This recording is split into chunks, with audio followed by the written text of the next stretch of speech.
Good evening and welcome to the Cleveland Community Police Commission's meeting for Wednesday, November 20th, 2024 at our Perkins location. We're going to call this meeting to order and welcome you all here. We're going to conduct a roll call attendance. Co-Chair Adams. Present. Commissioner Benito. Present. Commissioner Chura. Present. Commissioner Donaldson is not yet Present. here. Oh, there you go. Commissioner Early. Present. Commissioner Garrett Ferguson is not here. Commissioner Kennedy. Present. Commissioner Reeves. Present. Commissioner Ridgway. Commissioner Rodriguez. Present. Commissioner Van Leer. Present. Commissioner Wong. Present. And I, Commissioner Zayed, I'm present.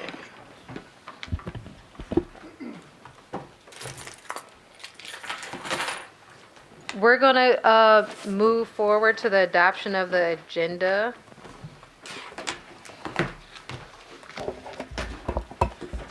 Commissioner Wong. I would like to make some amendments to the agenda. Hold on for a minute. Could I have a copy of the agenda?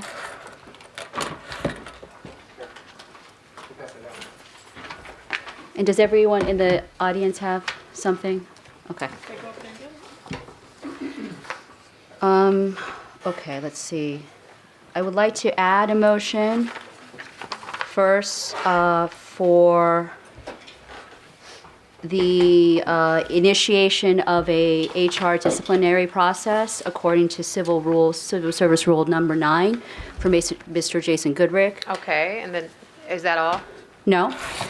I believe that GPO's 4.6 and whatever Mr. Van Leer is presenting, especially the one that is for the corrective action policy, that was delivered to us 24 hours ago. It says on the policy, this general police order has been revised in its entirety. What is your request in regards That to be GPO? moved to another meeting.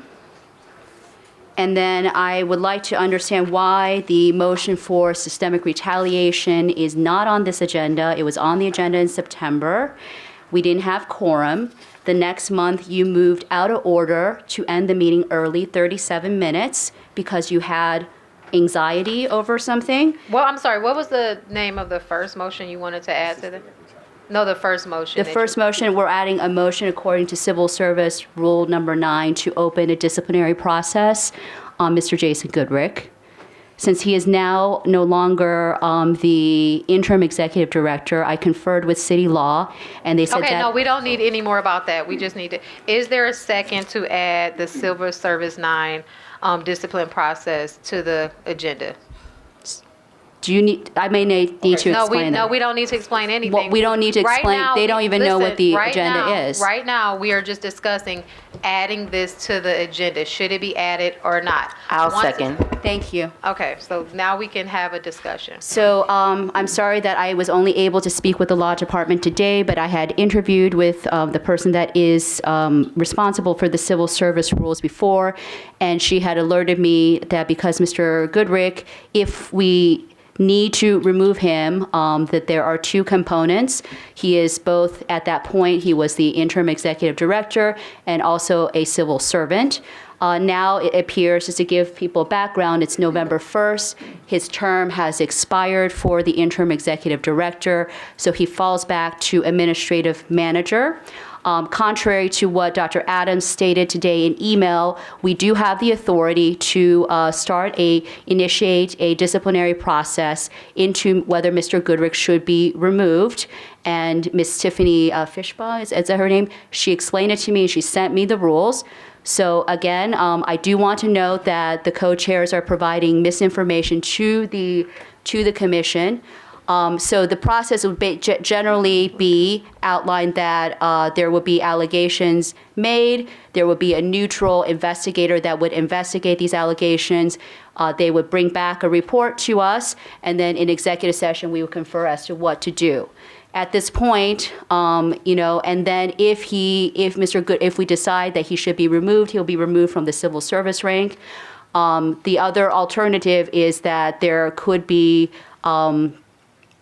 And the other alternative would be that you would wait and allow him to vie for the position.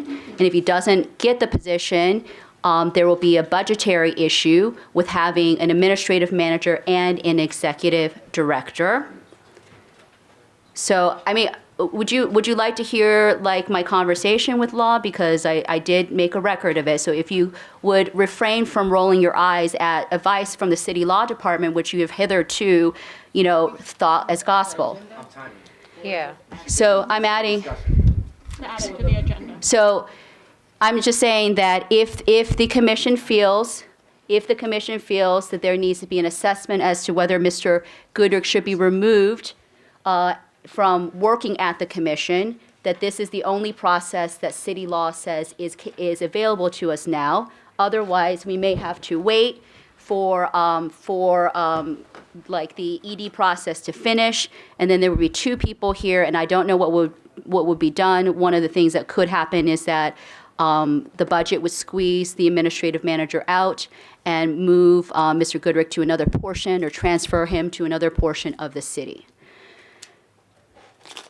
But it's under Civil Service Rule 9, but they did say that we can open the process, and the process, the first step is to open an investigative process with a neutral investigator, and I'm assuming they will find us one once we put that together. So I just would like a question for clarification. What is the difference? I mean, I know it's civil service and it's pertaining to that, but there is an independent investigation with O'Shea. What? There is an independent investigation with, Excuse me. So a few things. I'm not gonna give No. specifics. Please stop. Please pause. You're censoring No. us, I'm not our censoring. You don't speech. even know what I'm going to say. What I want to just say is let's remember the rules of decorum and how we're going to run this meeting. We're going to speak through the chairs. We are taking note of like how many times people speak. So you're going to be allowed to speak twice. You've spoken once. So she's speaking. I think- Listen. I Yeah. just want to be clear that we're going to follow these rules, and so we speak through the chair. Can I? So we speak through the chairs, and I'm just reminding you that you've just spoken. Can I move to amend the rules, because so- this is pretty important? I'm just Okay, but answering we're- her question, we're- so we're this in shouldn't the- count as, we're you've in- already limited Okay, but speech we're in the against middle. Robert's rules We're in the from middle. 20 minutes to Mr. Wong, 6 minutes. We're, You don't have we're the in the floor. middle. He's talking. We're in the middle of. a You motion. interrupted me. You didn't Okay, have the but- floor. Okay, let her speak. She asked a question. I don't think but- this should count as a okay. response. I'm just saying. So she's done. If you speak again, that's going to be your second time on this motion. Well, then give me all the questions that you have, and I will answer them. And then I will speak again, because apparently something of this Okay, that's important fine. value, we can't have free Commissioner discussion. Rodriguez, would you like to keep going? Like, again, we're going to speak through the chair. Okay. So Maybe But it's the save same- for but it's the discussion same. You're gonna for have the actual same. discussion on the motion. So where are we going to put this? I guess we need to have that discussion. I think that this will be, if we don't initiate a process, then it shunts it to that one route. So there is new business. Should we move it to new business? Are we even going to get to that? Okay. Is so there are any we- further discussion? So this is the only path that the law department has stated that if we wanted to have a decision-making ability in, because I guess he is no longer any interim or executive director status. So this is the option that the law department has given us. I would hate to get to a point that you have an executive director and Mr. Goodrick here, and there is a confusion as to what the authority would be. So they suggest in this, he would get a complete due process, he would get a hearing, he would get everything, it would be done in executive session. So that is what the law department has provided today. I'm sorry that I didn't get to talk to them earlier to give you the information. Okay. Is there any further discussion? Okay, so we're going to call the vote to add this to the agenda. Co-Chair Adams, Nay. Commissioner Benito, Nay. Commissioner Chura, Nay. Commissioner Donaldson, Hey. Commissioner Early, Nay. Commissioner Kennedy, Nay. Commissioner Reeves, Nay. Commissioner Ridgway,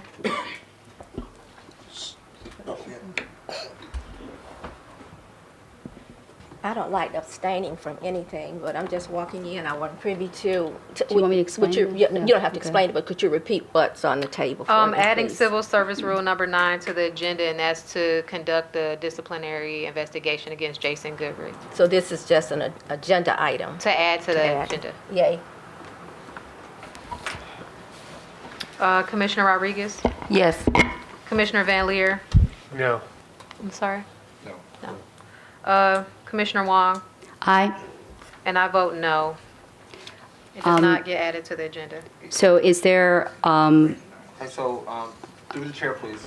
through the chair, will this ever be put on the agenda? Because this is a structural problem that we have.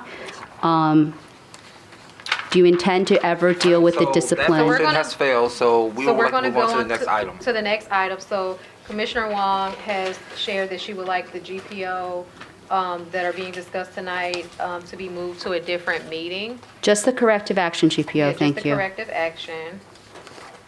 Is there a And sec- is because there a we got it second for that? 24 hours ago, and it says it's been revised in its entirety. Is there a second for that?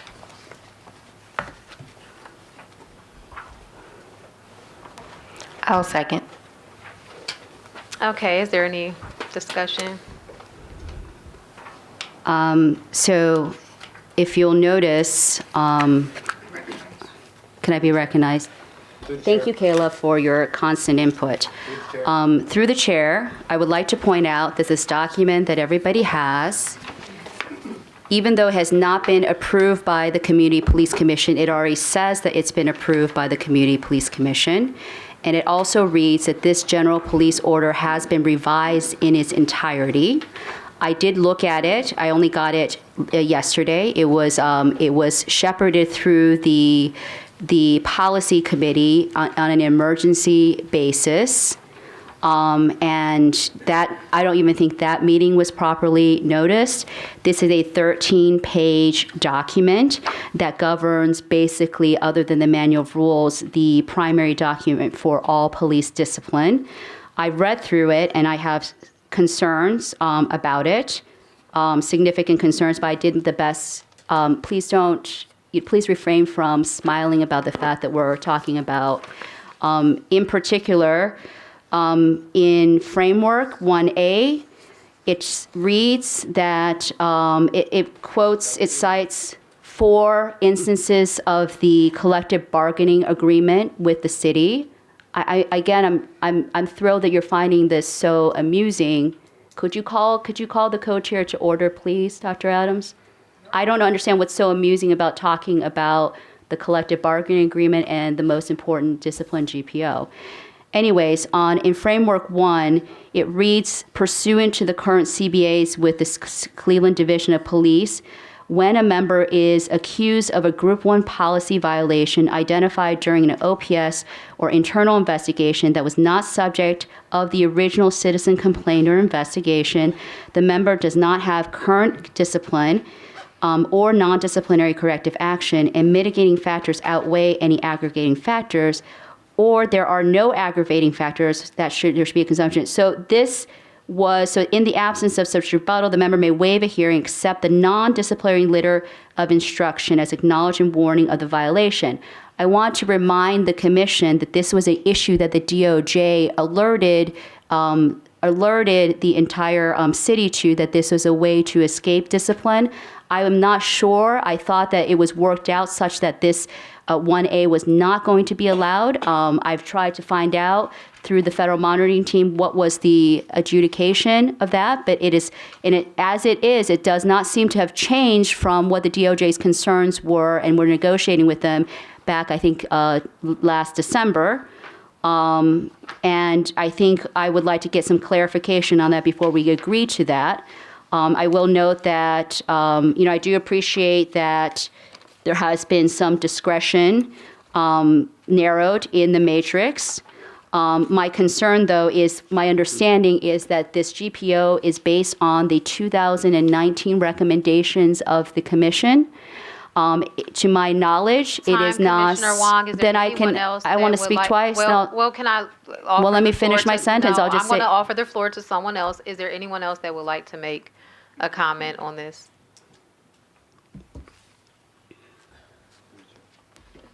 To the chair. Commissioner Van Leer. Yeah, so this is not a discussion about the GPO draft. This was sent out Monday after the special meeting of the policy committee. And there's been a very thorough long-term process on this. I understand it was sent, only 48 hours ago, but we were really working hard to get this through, and I will explain more as we discuss it later, if we discuss it later, like the process that was involved, and we can talk about specifics. At this point, I really strongly hope that we do consider it this evening. Is there anyone else that would like to speak?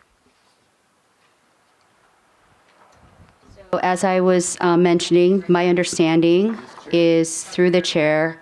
Could you please stop trying to control my behavior? Honestly, this commission has broken so many rules. One phrase is not going to matter. And so this was based on a 2019 assessment by the commission. I don't even see that the primary author of this GPO, Sergeant Richard Jackson, is even here to receive questions. I've never seen this document before. He was right. He was sent late Monday through an emergency meeting. And I don't believe that the 2019 assessment was based on any empirical evidence. It was 5 years ago. We have no empirical evidence as to what is necessary for the matrix at this point. And it is really based on the feeling, I guess, and logic and experience of Sergeant Jackson, who has not been a member of the division, and also Ms. Kayla Pincus, who openly has an open conflict of interest with the mayor. This doesn't mean that the draft is not good, but we've only had 48 hours to look at it. And I've not gotten any answer to question 1A. So I don't understand why is it that we're giving things at the last moment for the full commission to see? If it's been worked upon, was there not input that the commission could have given? And before, are you not interested in the input of the other commissioners, especially because Mr. Chura and I and the discipline work group, 4 of us, have worked 4 months on this GPO with his experience, which is very substantial, only for me to be removed from committee and for that work to be thrown into the dustbin. Again, if this GPO stands by its own merits, let's assess it. But I hardly think the most important GPO that governs all discipline, all officer discipline in Cleveland, should only get 48 hours or less than 48 hours of assessment from the full commission. The community voted for commissioners to do the work and look at the GPOs, not community members who we really appreciate, but that is not sufficient. And my understanding is that no lawyer, no labor attorney, no other attorney, city law has, maybe Mr. Van Leer can answer, has even looked at this. Have they approved this? Has an independent lawyer or someone with labor experience, municipal experience, employment experience looked at this GPO? Okay, so we're going to move for the vote to determine if this correction action GPO will be moved to the next meeting. Co-Chair Adams. Nay. Commissioner Benito. No. Commissioner Chura. Nay. Commissioner Donaldson. No. Commissioner Early. No. Commissioner Kennedy. Nay. Commissioner Reeves. Nay. Commissioner Ridgway. Nay. Commissioner Rodriguez. Abstain. Commissioner Van Leer. No. Commissioner Wong. Aye. And I vote no. It did not pass. Okay, so the next item with We have to deal with the systemic retaliation, the 2 motions, the other motion for systemic retaliation. So we're not discussing it, I'm just making the motion. Well, what I would like to just interject, if I can. Interject.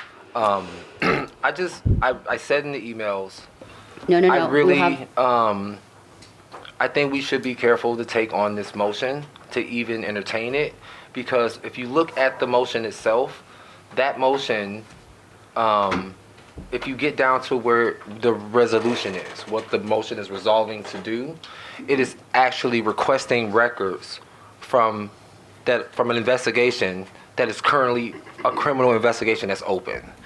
And I do not think that I was incorrect in communicating to the commissioners that we don't deal with open cases. What happens with the commission is someone will file a case with OPS. That case will be investigated by the Office of Professional Standards. The investigators take their case and give it to the Civilian Police Review Board.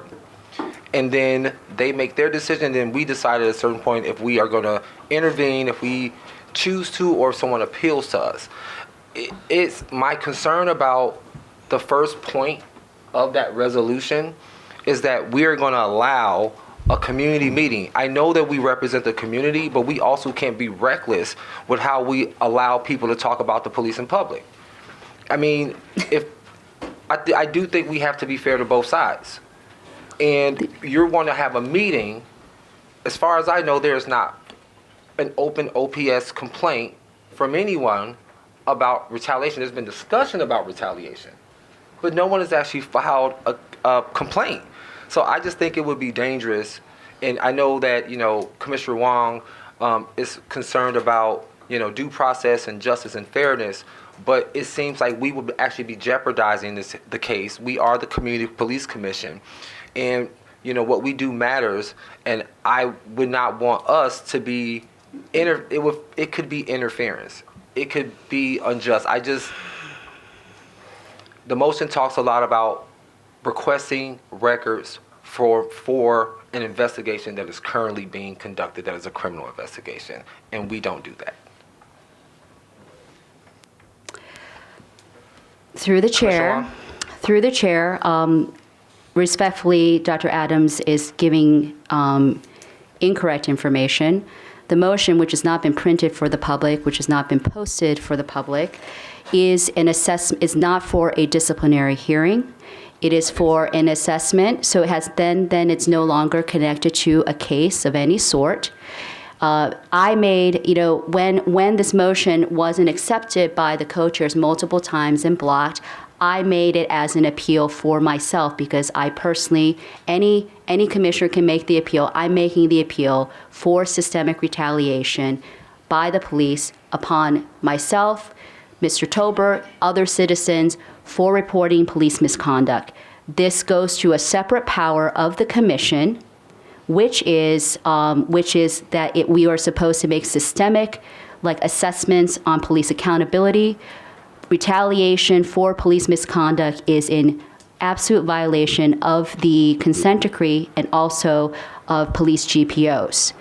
So you are not framing it properly. It is very clear what is happening, that you do not want any assessment of what so let me be clear. What I mean by systemic is not exactly what's just happening to Mr. Tober. It's happening to multiple people.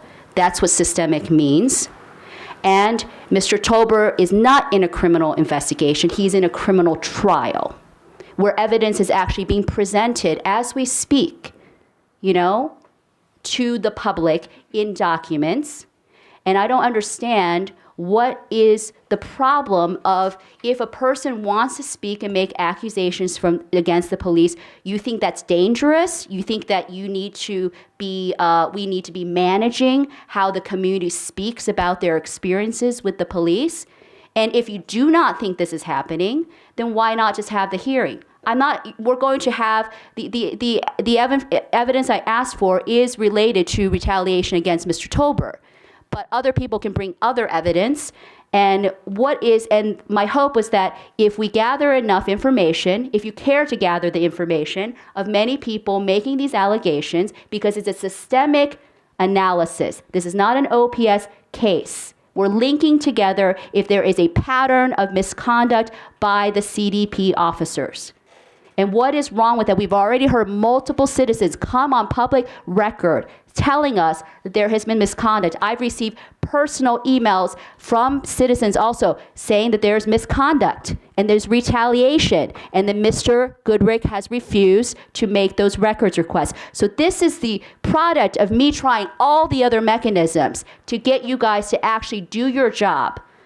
Whether it's one citizen or a lot of citizens, certainly if it's a lot of citizens, we should be taking this seriously. You have protesters alleging this, you have Mr. Tober alleging this, you have OPS investigators alleging it, you have a commissioner alleging it. If that is not enough data points for you to do something, then what is the point of this commission?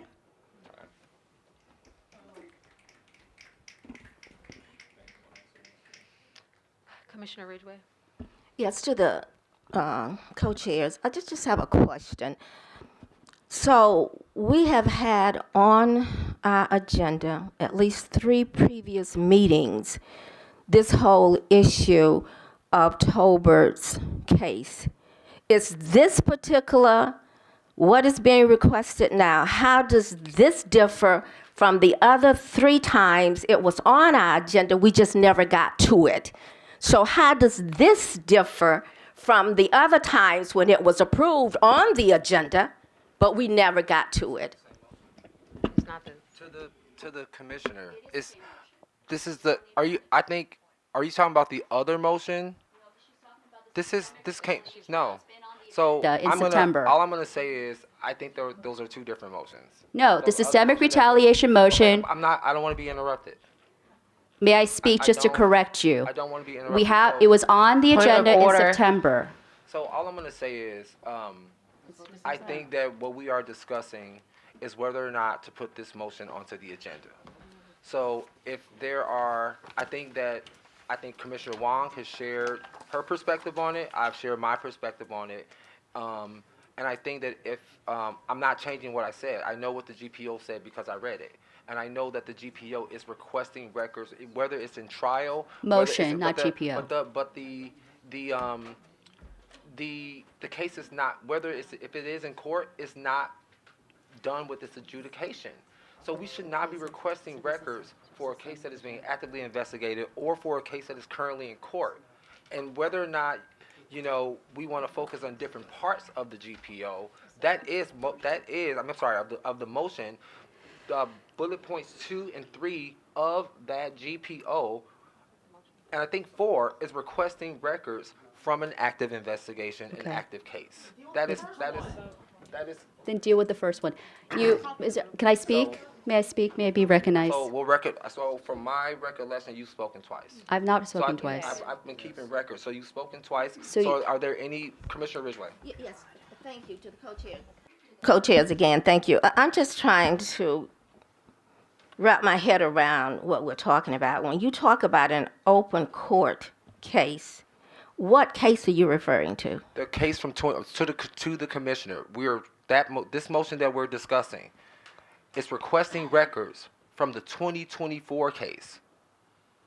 Okay. Not the 2023, not the case from last year where we have to deal with the officers. This GPO is requesting records from the case. I'm sorry, I'm misspeaking. I'm No. sorry. I keep saying GPO, but I mean motion. The motion is asking for the 2024 case, not the case. Let me just 2022. put a piece of information out here. At the point the 2024 case was publicized, I actually went to court because I wanted to see what it was about. I called the law department and I asked if the 2024 case would have any adverse impact on this commission hearing the 2023 case, 22 case. They said no.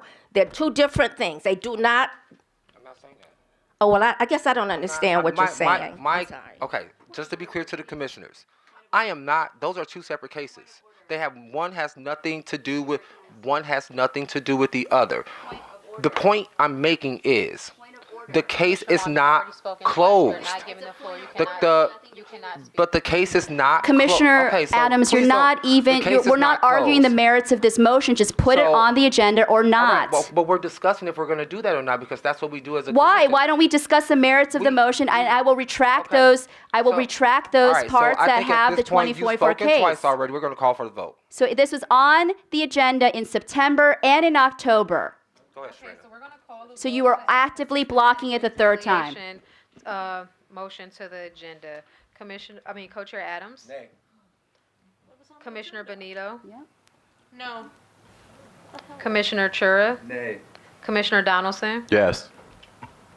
Commissioner Early. Nay. Commissioner Kennedy. Nay. Commissioner Reeves. Nay. Commissioner Ridgway. Yes. Commissioner Rodriguez. Abstain. Commissioner Van Leer. No. Commissioner Wong? Yes. And I vote no, it does not pass. It will not go on the agenda. Furthering the case for retaliation against Mr. Okay, Tolbert. so we're going to move to adopt the agenda as it currently is. I'm gonna call for that vote. Co-Chair Adams, Aye. Commissioner Benito, Aye. Commissioner Chura, Aye. Commissioner Donaldson, Aye. Commissioner Early, Aye. Commissioner Kennedy, Aye. Commissioner Reeves, Aye. Commissioner Ridgway, Aye. Commissioner Rodriguez, Yes. Commissioner Van Leer, Yes. Commissioner Wong, No. and I vote yes.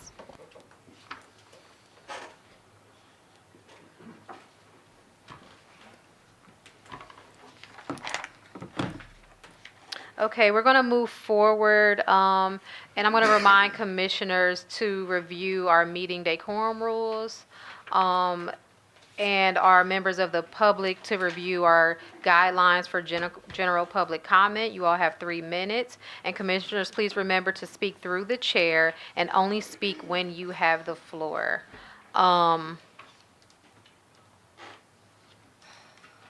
Okay, and so we also have our procedures for conducting commission business when facing disruption. So commission meetings should be open with a clear review of the rules and procedures for commissioners and the public by the chair of the meeting.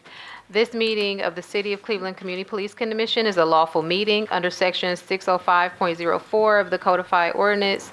No person with purpose to prevent or disrupt a lawful meeting shall do any act which substantially obstructs or interferes with the due conduct of such meeting, processions, or gatherings. Members of the public and the commission are invited to speak only under the rules set by the commission. Speaking out of turn in violation of these rules of the commission interferes with the due conduct of this lawful meeting and may constitute as a violation of Section 605.04. The penalty of violating Section 05.4 is a misdemeanor of the 4th degree. If and as soon as a member of the public speaks out of turn, then, we will call this meeting out of order. Let's see. And so we would like you to please refrain from disrupting this lawful meeting. And as soon as a person participating, as soon as a participant or commissioner speaks out of turn, that commissioner will be called to order, their name will be mentioned, and then in the second time of you violating this rule, we will put that, we'll add to the minutes that you, I'm sorry? You said what? Oh, and as soon as a member of the commission speaks out of turn, the first time the commissioner's name will be mentioned, and your statement, we will determine if it violates the rules. And the second time, the commissioner in question of a violating the rule, their names will be added, and the violation will be reflected in the minutes. And then the third time, the commissioner that violates the rules will have or have substantially obstructed any of the rules or impede any of the due conduct of the meeting will be removed from the meeting and prevented to prevent future disruptions. Okay, and so if the conduct is repeated, we may also take a recess during this time. So that's where commissioners will exit the room, and the commission, the co-chairs may adjourn the meeting if business is not being conducted.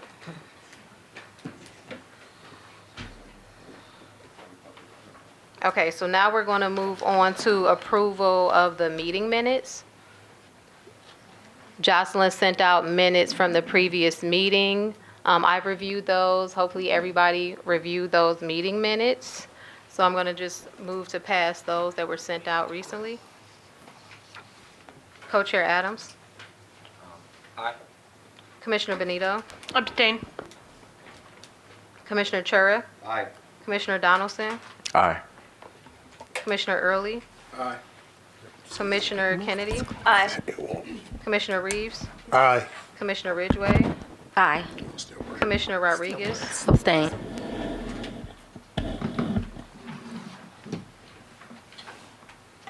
I'm sorry, did I say Commissioner Ridgway? She said aye. Okay. Commissioner Van Leer? Yes. Commissioner Wong? Abstain. And I vote yes. Motion passes.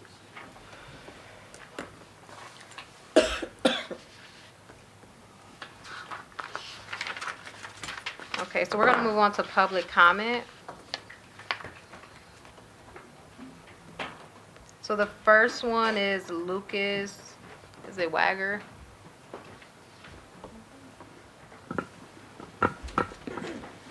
You said the time. I'm here to speak regarding the drone rules Pete Van Leer is trying to push through. F8 is a disgusting and blatant attempt to erode basic constitutional rights and an obvious attempt to criminalize protesting. We've already seen this criticized heavily by the ACLU after its implementation in Boston and the way it was intentionally weaponized against Black Lives Matter protesters. So I want to know why you're trying to push through the same intentionally vague, on the face, easily exploitable language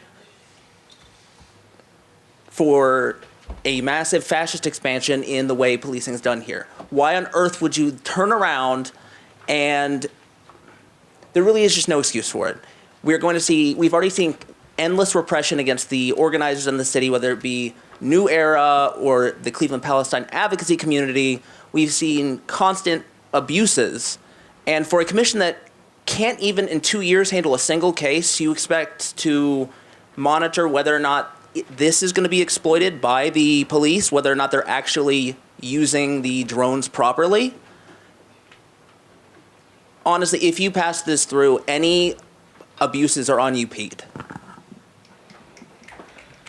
Thank you, Pete, for your work. Shajuri Wahid?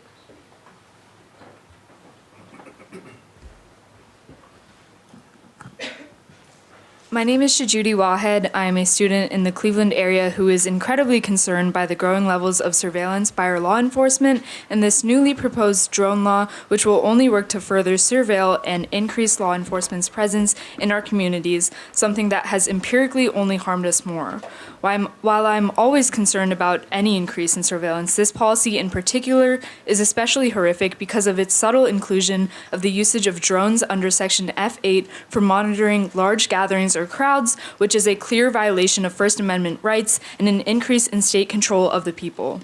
While this policy is based on the drone policy from Oakland, that policy prohibits drone use during protests and limits data retention to 5 days unless further investigation. The Cleveland proposal allows for the surveillance of any large gathering or crowd with probable cause determined by the division themselves and will retain the data for 30 days, which allows for extended time to identify and target protesters. This level of surveillance is no stranger to protesters, no stranger to people of color who are already always over-surveilled, over-policed, and deemed dangerous or criminal merely by appearance and by existence. Do not let this pass and increase surveillance in our communities, especially unlawfully and with no language to make exceptions for religious gatherings, protests, or community assemblies that should be protected under the First Amendment. Reject the over-surveillance of the people because the people should come first and not the state.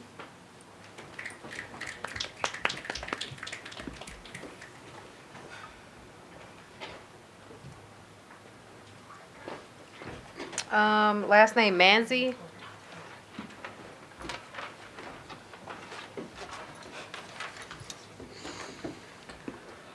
I also want to give a statement about the provision that allows for drone surveillance of protests. It is a clear attempt to undermine Clevelanders' constitutional right to protected free speech and subject activists to unlawful targeting by law enforcement.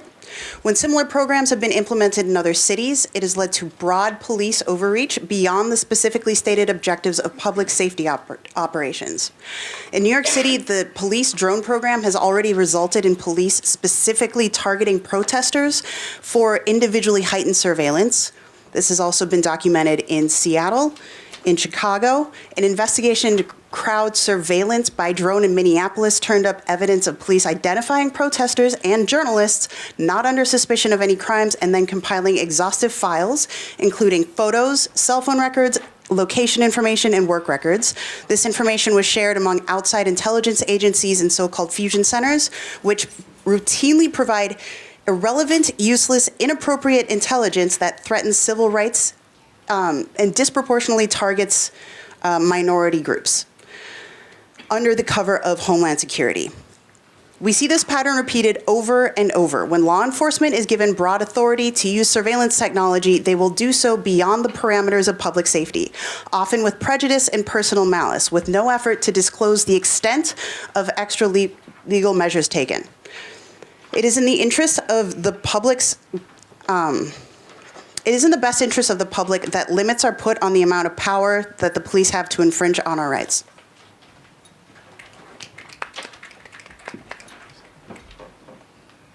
Crystal Knight.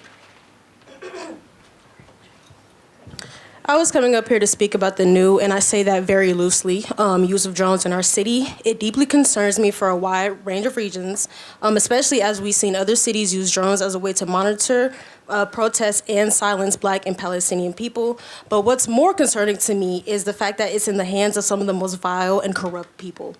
Not only has the police misconducted themselves and falsely accused community leaders rather frequently, you guys at the commission have done nothing but collaborate, excuse, praise, and protect these same officers. In 2022, Chairman Fahim was arrested for a protected activity, which resulted to him filing a civil case against the city, and he won. After that, he filed a separate case with this said commission to stop further misconduct and abuse against civilians. Y'all have yet to respond to that, and you guys even laughed at Commissioner Terry Wong for calling you guys out for the lack of care and concern that you guys have for Fahim.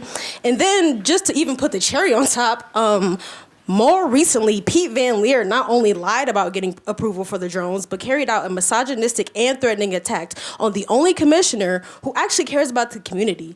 So with that being said, how can we trust y'all and the police commission and the police to use these drones for actual protection for the community, especially when the actions of the commission shows us that all the work that you guys do is against us? Like, y'all literally have a lack for care of the community, and it shows how y'all treat Terry. Like, y'all sitting up here arguing with her and trying to silence her when we clearly see it, and y'all should stop. But with all that being said, justice for Fahim, and none of y'all deserve to be in these seats. Heather Hall.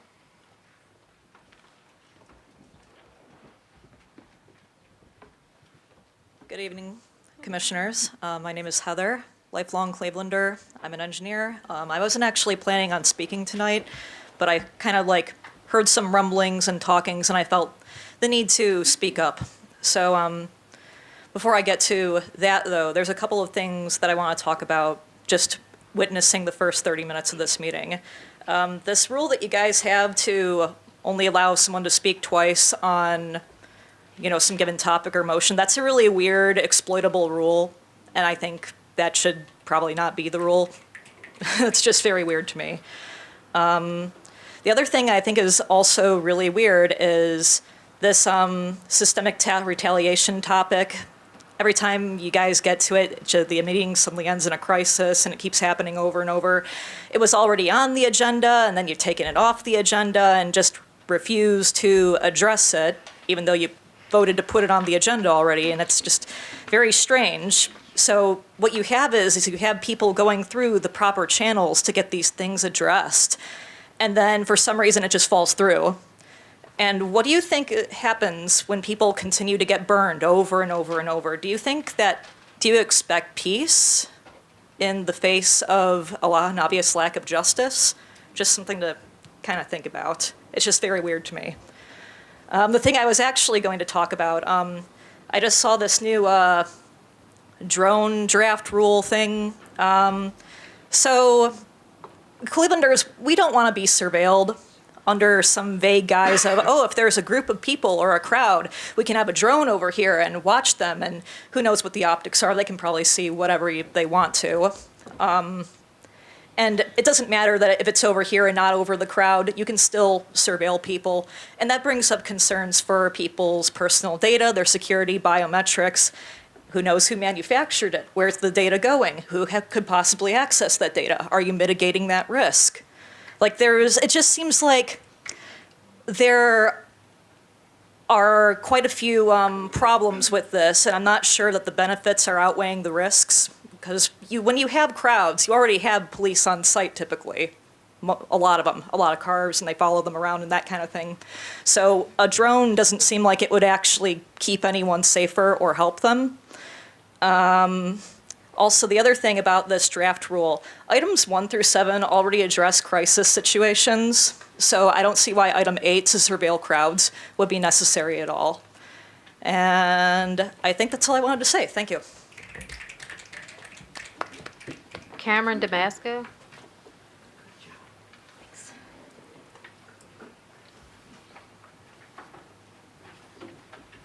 Good evening, everyone. I just want to start by seconding what everyone has said here with regards to the drone policy and in particular line F8. The idea that the division can surveil any crowd so long as they deem there is a, quote, legitimate law enforcement purpose, that is just a blank check to surveillance. It is going to lead to First Amendment violations. It's going to lead to people getting sued. And if this passes, I really hope it does lead to Commissioner Pete Van Leer getting sued because he is the one who is pushing this forward. Also, the thing I really want to talk about is the fact that the only reason the public knows anything about this is because Commissioner Terry Wong put this out and alerted the public and made it clear to everybody what was in this motion. She helped get it out to the public, shared the PDFs, things that you all really should be doing. This policy was presented at a committee meeting that was not announced ahead of time to the public. It was pushed ahead 8 days. So there was really no way for anyone ahead of time to know this was happening. I think it's illegal for you all to do that, but it's hard to keep track of all the illegal things that you are doing. Like, it honestly, like, it is mind-boggling to try to keep track of it all.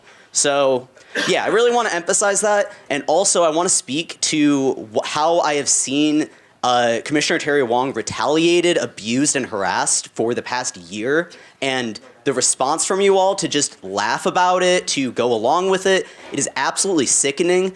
Everyone, like, people are watching the footage from Monday where Terry was confronting Pete Van Leer about what he was saying in what she's alleging he misled about the lawyers who reviewed all of this.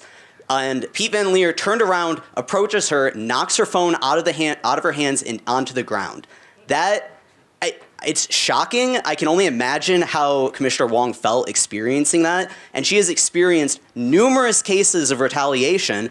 There was an attempt to arrest her for sitting at a table back in July. And that footage, she shared the body cam footage on September 8th. The day after, the commissioner who attempted to get her arrested, Chandra Benito, the day after that, she announced a 3-month leave. Right after that, September 9th. And then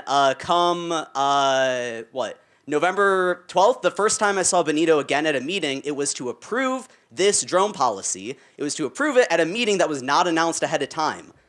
Like, you all really, like, how all of you are trying to stay silent on this? It's, like, ridiculous. I don't know how you all can live with yourself staying silent about this. I've seen what's happened to Terry, and it's, like, emotional. She's called me multiple times after these meetings, distraught about how you all are treating her, and you all just remain silent. It is ridiculous. You laugh. It is sickening. And, like, it honestly makes me sick. Time. Thank you very much. Kayla Pincus.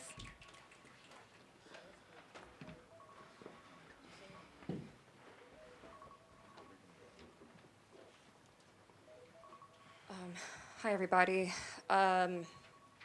So, a couple things. I'm very excited that you guys are going to be discussing and hopefully voting on the corrective action policy. We've worked very hard on this. I don't know if it went through, but I tried to post in the comments on the video, on the live video right now, the video that Richard Jackson and I, the presentation that we gave to the commission back in September on the policy. All of this is public record of, you know, and anybody could request, but also all of these drafts are available. The original drafts, the drafts that that CDP, their comments, our responses to 100% of their comments, the changes that we made based on those have 100% explanations, and that's all drafted in a memo. Again, anybody can do a public records request for any of those things or can be shared, whatever. There's nothing to hide. So I'm excited about it, and to me, it's a reflection of what can come from persisting with this work, and even when things get difficult. I think that one thing I just want to say is that in this meeting, because I really hope we are able to get to that policy, but in general, I think that the ops are not a person. Like, the opposition is not necessarily a person. It's distraction. And so to whatever extent you're able to, because sometimes people you don't like make valid points, so it's not about, I think, opposing a singular person, but making sure that you're kind of, staying in your own body and staying present.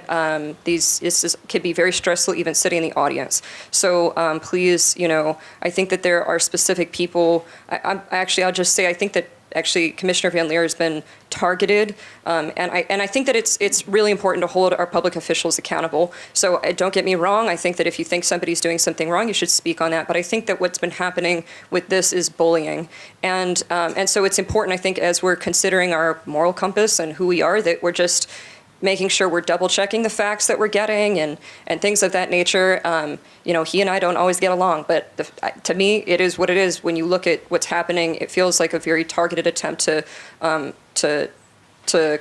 push somebody over the edge or something. And I was also here the other day for all of these meetings have been completely notified to the public. There is all records of that, and I was here for the incident that occurred the other day, and what was shared just now on the microphone is not accurate, and nor is not accurate actually according to anybody. Commissioner Wong, you cannot disrupt a community member during public comment. You cannot.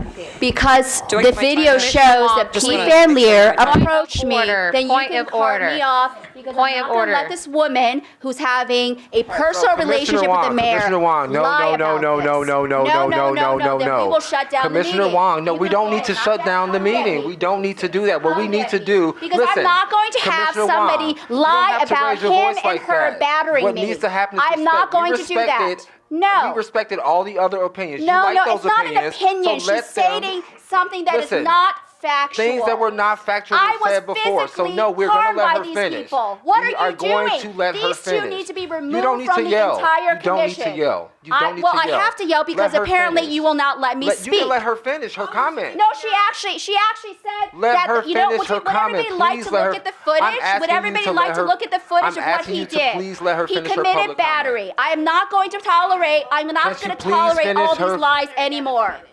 I'm not going to tolerate this. Call it to order, but I'm not going to tolerate Kayla Pincus lying multiple times. She's done it before. The entire police report. If you All right, look at so to the video, public, is I call this fraudulent. meeting to order. Please refrain from disrupting this lawful meeting, speaking out of turn, in violation of the rules of this commission evidences your intent to interfere with the due conduct of this meeting. This is a warning that such Just activity don't- may just don't constitute respond. a violation Rosie, of the Rosie. codified Okay, ordinance and must I'm in stop. violation. I'm in violation when there's active So this defamation is what I'm happening, saying, when there's right? active battery. It's the distractions. I'm trying to practice So the it's thing the I was just saying. distraction. It's the distraction. And Do just you trying have to stay in any our idea bodies the and make emails sure that this woman has sent that- out. Commissioner Wong, I call you to order for violating the rules of this commission. No. Please let the minutes reflect Commissioner Wong for their second violation of the commission's rules in this meeting. Please refrain from disrupting this lawful meeting. People are going to pass Speaking a out of turn in GPO that is violation of going the to rules of this target commission protesters. And when I evidences your when- intent to interfere when with the I'm due not conduct of this interfering meeting. with this meeting. This is You a are not warning even dealing that with such the conduct issues may that the constitute entire community a violation cares about. of the And you codified allow a ordinances man- and must You allow stop. a man to commit battery, I and think you that- allow him to Commissioner stay Wong, on the this is your commission. third comment is violation some of of the commission ideas rules. that you said were This on the mission- side. this meeting- I'm going to sit down and I You- make a you- motion that Commissioner Wong actions have substantially obstructed Okay, and fine. impeded the due Come, Jack. conduct of Come this and meeting arrest me. and to remove her Do you from think this that- meeting do to you think prevent that future this is disturbances. constitutional? Do I have a second for that motion? Go ahead and So to the launch chairs, all the Terry, intimidation Terry, tactics this is to the against me. chairs. We need to control the Richard meeting, Terry. Jackson. Terry, Second use motion. the floor to make your Motion has been seconded. No.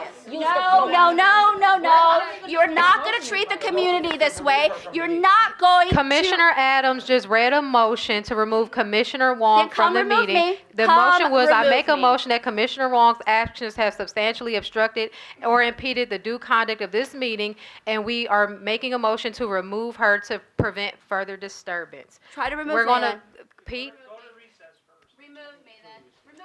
Go. we're gonna go to a recess. Yeah, we have to go, the motion. Benito did to me yesterday for take no a recess reason. to remove her. You are liars. So we're gonna The police go report forward with shows this that you're vote. liars. I Commissioner have the Adams. video. Complete liars. Commissioner Adams. Aye. Commissioner Benito. Commissioner Chura. Commissioner Donaldson. No. Commissioner Early. Aye. Commissioner Kennedy. Aye. Commissioner Reeves. Aye. Commissioner Ridgway. No. Commissioner Rodriguez. I'm gonna abstain. Commissioner Van Leer. No. Commissioner Wong. No. And I vote yes. It passes. We're going to take a brief recess. Thank you. Everyone clear the room, please.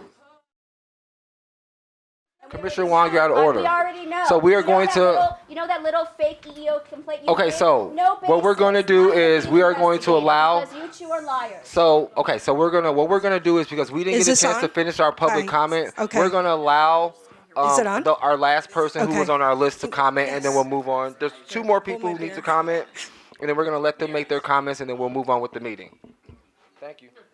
Hi, my name is Rosie Palfy, and as you all know, I was a former member of the Mental Health Response Advisory Committee, known as MRAC. It was created under the consent decree. I was a member for 8 years.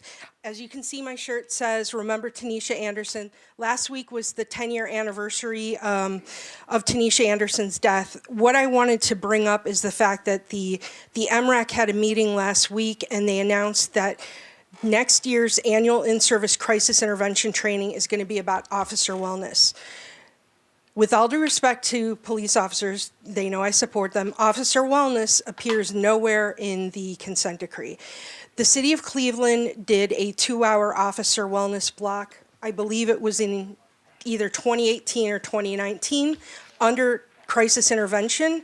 And so your job is to approve training, and I think that you all should look into this. They have not done training on all the vulnerable populations. So they've done it on youth, the homeless, autism, but they haven't done training on veterans, which as a disabled veteran is a big concern for me. They also haven't done training on the elderly. Almost every week there's a news alert about somebody in Cuyahoga County with dementia who's gone missing. The other thing I wanted to say was a few years ago, probably 5 years ago, I had done some research when they were going to do their officer wellness training, and I found this DVD, Code 9 Officer Needs Assistance. I spent $25 for numerous copies. I gave one to the then crisis intervention coordinator, Captain James Purcell. Unfortunately, he passed away. Since then, I gave a copy to all the reps that were members of the CPC at the time. Officer wellness is extremely important, but if the city values their officers, they will do this training as part of their employee assistance program. And just so you all know, more officers die by suicide than by gun violence or car accidents. So this is really important. But, you know, I was on the committee for 8 years. We were never allowed to have a discussion about Tanisha Anderson. In 1995, the Department of Justice put out a bulletin about positional asphyxia and sudden death. So I really think there needs to be a discussion about that. Our intent was never to blame the officers. We want to prevent a future tragedy. Thank you so much. I want to thank all of you for your service. I want to thank the members of the public for being here. It's so good to see civic engagement. Thank you. How many minutes we got, Caitlin?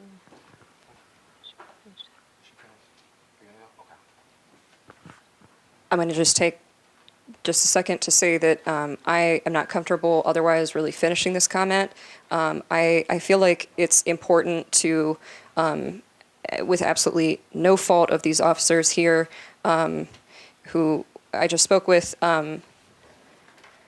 this is all on camera, and the fact that our police will not these officers, but that the people who they, whether it's the 3rd District commanders, whether it's the chief of police who's giving these orders, I don't know. But to not intervene is, I think that it's it's non-feasant at best, and that is not really, that's not doing your duty as a sworn officer. And I think that, and not you guys, because you have to, I understand you have to kind of abide by, your chain of command. Thank you. And so, but this isn't right, and I think it really speaks to the extent to which the powers that be maybe just do not want this to function. So, yeah, okay, I'm going to stop before we go any further. Thank you. Is Janelle Vincent still in the room? Janelle Vincent? Okay, so public comment is over. We're going to move forward to our co-chair report. Okay, so under the circumstances, what I think the best thing to do under this co-chair report is to address a need that we have, and to inform the commissioners that we have pursued funds for a retreat for the incoming commission. So I think that there were lots of discussions about like how we were trained, how we were onboarded into the commission, and maybe one of the challenges that this commission has faced is a challenge of not really having an opportunity to get to know one another before we were sitting at the table with each other. So as things progressed, there were suggestions that maybe we should do something to kind of do some team building to help this commission in the 3rd year to have an opportunity to be more successful and more cohesive and more professional. So what we did was we put out an RFP for organizations that do team building, leadership development, and other things that relate to boards. And so we received, I believe, 6 proposals for the RFP. And so we looked at those proposals, and our process was we all looked at them, and then we all came in with our rankings for the 6 proposals that were given to us, and we all ranked the same proposal first. So that proposal came from Case Western Reserve University. It came from their Office of Interprofessional and Interdisciplinary Education and Research Department. And so what they will do for us, we will have 2 sessions with them. So one of the things that I personally liked about this particular proposal was that it wasn't a one-time thing. I feel that one thing that we learned on this commission, that we might need like a refresher, or we might need something again like later in the year, maybe halfway through the year. And so what this proposal will allow us to do is to have that initial session, and then as we see the need, we will pay for it, so we are going to be able to have like another session. So we'll have a time to kind of reflect as a new commission, and then we will go back into some additional team building and training, maybe like halfway through the year. So the total cost for this retreat is $9,900. So we feel that, considering what happened on these first 2 years of this commission, we need to try to give this 3rd year an opportunity to succeed. And we think that the team building will help. And so what we would like to do is we would like to present a motion for the commission to approve this retreat that the new commissioner we will do within the next coming months. And so that's the motion that I'm putting on the table. And do we have a second? I'll second. So the floor is now open for discussion. Commissioner Wong? Through the chair, I have some concerns. I'm going to speak just once, if you can just not count the time against me. Has council given us the money for this? Have they approved this money? Yes or no? The funds have been encumbered, they have been approved, and the contract is ready. So, and on this retreat, you intend to do what? Because it appears like a massive Open Meetings Act violation waiting to happen. This is not theoretical. There have been bodies that merely went to a restaurant together, and there are too many of them there, and it was found to be a violation. And I also want to ask, what is the point of spending $9,900 on a retreat? It seems like another vacation, because what I saw at NACOL, which was costing $2,500 a person, was that the commissioners that went there, Van Leer, Benito, Zayed, Adams, and I think that's it, and me, did not really engage in many of the sessions unless you were just coincidentally always in the opposite section as me. I saw people, this is a waste of public money. There has been no effort to secure an attorney for the commission. And this commission has done absolutely no work in terms of police accountability. So, and if I am the scapegoat, and if Alana is the scapegoat, if I'm the source of the problem, why do you need to go on this retreat and spend more of the public's money and misuse it, because this is not necessary? Right? Then the mayor said that he made exceptional efforts to pick people that would work well together, whatever that means.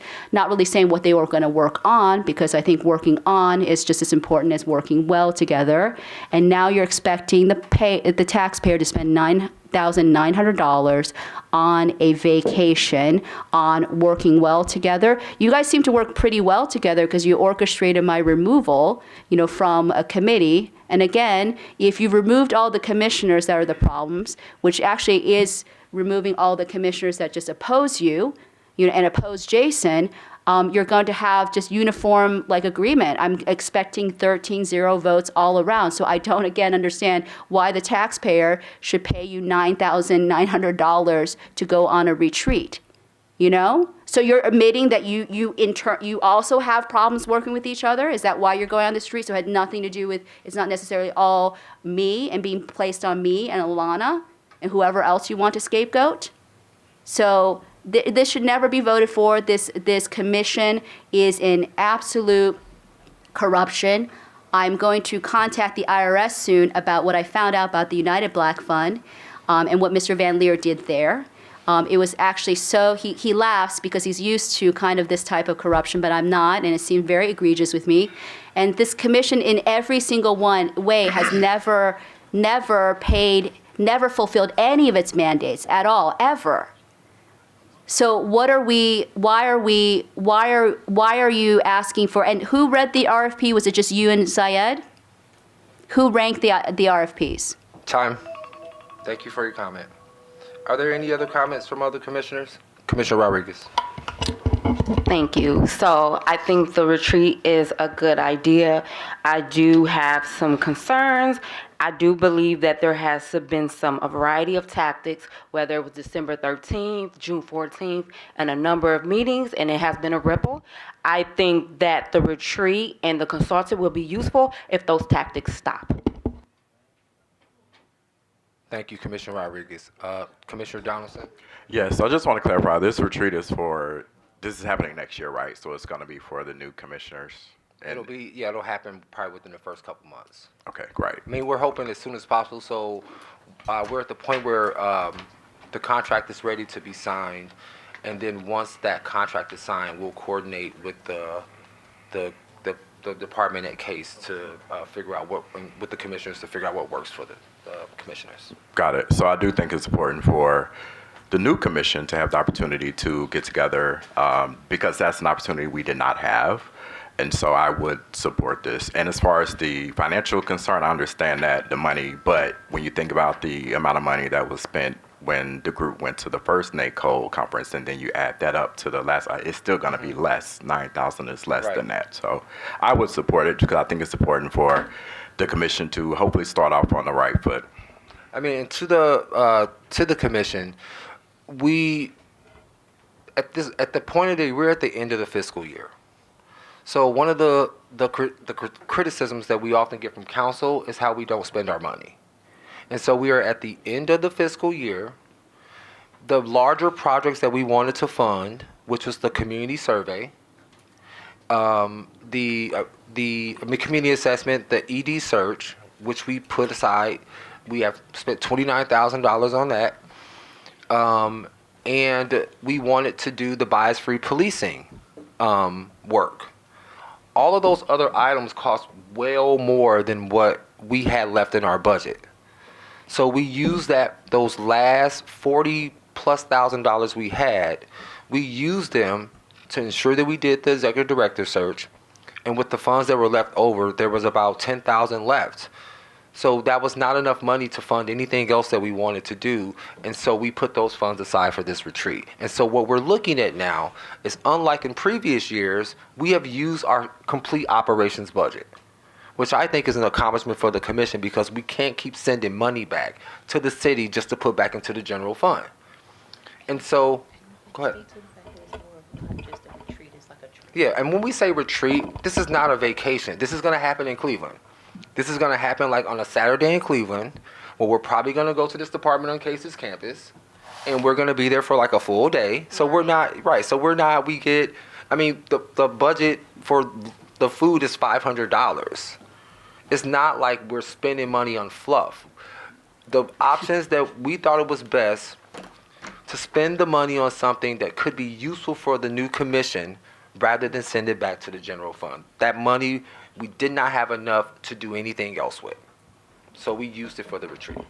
And I'll add that this isn't just a one and done. As John said, Coach Adams said before, they'll be working with us ongoing to ensure that we're able to use the training that we receive, that we are working well together, and that we are functioning and executing the vision and the mission that we create together. And that'll be one of the things that will happen. Like I think that we wanted to do in the beginning, but we never got around to it, which is like figuring out what our shared vision for the commission is as commissioners. So I know we had that brainstorming session before, but we never really got to flush out like a collective vision for what the commissioners wanted to accomplish, and then not just what the commissioners want to accomplish, but then how do the individual commissioners then figure out what role do they play in whatever that vision and goal for the commission is. And I think that's important. Commissioner Wong? Okay, so I will note that $9,900 is still a lot of money for one day, even if it's how many days? It'll be 2 sessions. 2 sessions, how many hours? It'll be a whole day. A whole day. Is there going to be an agenda posted for the public to know what the nature of this is? What you're doing? Is it going to be open to the public at all? Is it going to be open to the public? And here's the thing, if we wanted, you're not going to answer these questions? Well, you could just give me, you know, you're supposed to have 10 minutes of time in Robert's Rules, and you guys have narrowed it. The other issue is you do have extra money, and I remember Mr. Goodrick saying, well, you have $9,900, right? So you've now prioritized $9,900, which amounts to probably a good number of hours for a lawyer. We have no lawyer right now. I sure would like to have used that money to actually look at these GPOs and assess them for legal viability. But you guys choose to go do like a little get together. And there apparently was more money left because it was the ED search, but we never had any money for the independent lawyer, right? That was what Jason said all the time. We never had the money. Nobody will work for us part-time. Well, Mr. Wallach was working just little by little. It's the same thing. So it is clear that the priorities of these commissioners is to make it look like that something is happening on the commission when no work is actually being done. Because I can't imagine doing discipline work, policy work, training work without a lawyer. We've been, again, without a lawyer because Ms. Benito moved on specious grounds to get rid of Mr. Wallach. You all agreed with it except for maybe Jim, and Jan wasn't even here. We have no lawyer. You cannot do the work without a lawyer. We are civilians. Whatever I've gleaned from like reading about the First Amendment cases and Fourth Amendment, that does not suffice. So I think it's very interesting that you're choosing, that you think that yes, there is extra money, but we never thought to actually get us something that could actually help us do the work. And still, from the law department, there's all these assistant directors of law. Where are our lawyers? Nothing. Martin went away, everything. So this is very clear that it's going to be, now that you've controlled the commission, I'm just going to lay it out for people. Now they've controlled the commission, they're controlling the votes, you're going to see 13-0 votes. Maybe every once in a while someone will pretend to have a little bit of dissent, and then you're going to go on retreats and pay consultants. That is not what the community asked you to do, is to put more money into consultant budgets. You're supposed to be putting money into, even the division's resources would be better than consultant budgets, and into the community. And you've done nothing, nothing. $10,000 is more than probably some people earn in 1/3 of a year. 1/3 of a year, 4 months here. And you want to give it to us too because you guys need help getting along? No, you guys need help, legal help in understanding what your responsibility. 10 uses, and 8 is FAA compliant observation of large gatherings or crowds for the purpose of ensuring public safety, without flying or hovering over such gatherings or crowds, unless there's a legitimate law enforcement purpose, such as when probable cause exists that a crime has been committed. So the work group member had strongly suggested, and after we were talking through it, I agreed. And then, as I said before, we've heard from other members of the public that this should be removed as well. So that would be my proposal, that we go through this. So the process on this has been that there was a small work group. Brian Ray and Tanisha Fair, who are members of the overall surveillance tech work group. They drew heavily from the Oakland policy. Oakland has strong oversight on their surveillance technology, and they drew a lot from that. We had conversations with the division on it, and made some changes, but largely left it intact. I did then send it out to some community members and to the surveillance tech work group as a whole. One of them did respond with agreement, and then again, this individual, Brian Ray, got back to me later because he'd been out of town. So I did not get a lot of response from others, but I have since other things have been said, a couple of them have responded. So yeah, I mean, it's not that they responded about the content, but they did respond that they had received it, had not responded. But I did send it out to a lot of people. And it's overall, you've had some time, hopefully, to look at it since last week. I think the main thing is that we added a lot from Oakland and revised it to make sure that it was constitutional, and that's where we're at. So the motion is to pass it with the There was a second. removal of Section 8. Yes, that's the motion, removing section We F8. have to do the amendment. Oh, I thought you said you want to pass it with the amended With the change. amendment. Yeah, with the Yeah, amendment. he said it passed with the amendment. Yeah. Okay, so that's Commissioner Wong. Through the chair, while I appreciate the concession that was extracted from so many community members and me pushing on this issue, because I spoke to Brian Ray today also, and I spoke to Lou Katz, and I spoke to Gordon Freeman, and I spoke to Jonathan Whitmer-Rich, who are our constitutional experts. They have never looked at this policy. And Lou actually wrote an email. I doubt that he, meaning Pete Van Laer, and I would agree. The problem with, though I applaud the removal of the amendment, and Mr. Van Laer is again misleading the public, the Oakland policy does not have 8 in it. That was that part that he read was added in by the division intentionally. Removing it solves one problem, but it doesn't solve other problems because there's other parts that reference this policy. I have about 12 other comments on it, and that was just from a superficial reading without any type of kind of help from constitutional lawyers. I've not been able to I had one brief conversation with Terry Gilbert. He agreed with my assessments. We have ACLU things. This is not ready for passing because there are actual things in this policy that also reference the content of FA. So merely removing it is insufficient. So I would again, and there are other issues as people have been, actually item 9G is a huge problem. Let me read it. So that hazardous situations that may present a risk to officer of public safety to include, right? So this is when you can use drones. And they add, additional legitimate law enforcement uses not listed here that do not violate constitutional protections as guaranteed in the 4th Amendment and are approved by the chief of police or the chief's designee. I am not a history major, but I think there's more amendments in the 4th. Certainly the 1st and the 2nd would apply in this. There's no discussion of the First and Second Amendments in this policy, which could be misused with the drones. And any additional legitimate, what is legitimate? Who is deciding who's legitimate? What are the criteria? This is the problem with the entire draft. And I read the Oakland draft many times because I read it last year. The Oakland draft is far more specific. It's 10 pages long, and they have an extensive drone kind of a drone ability.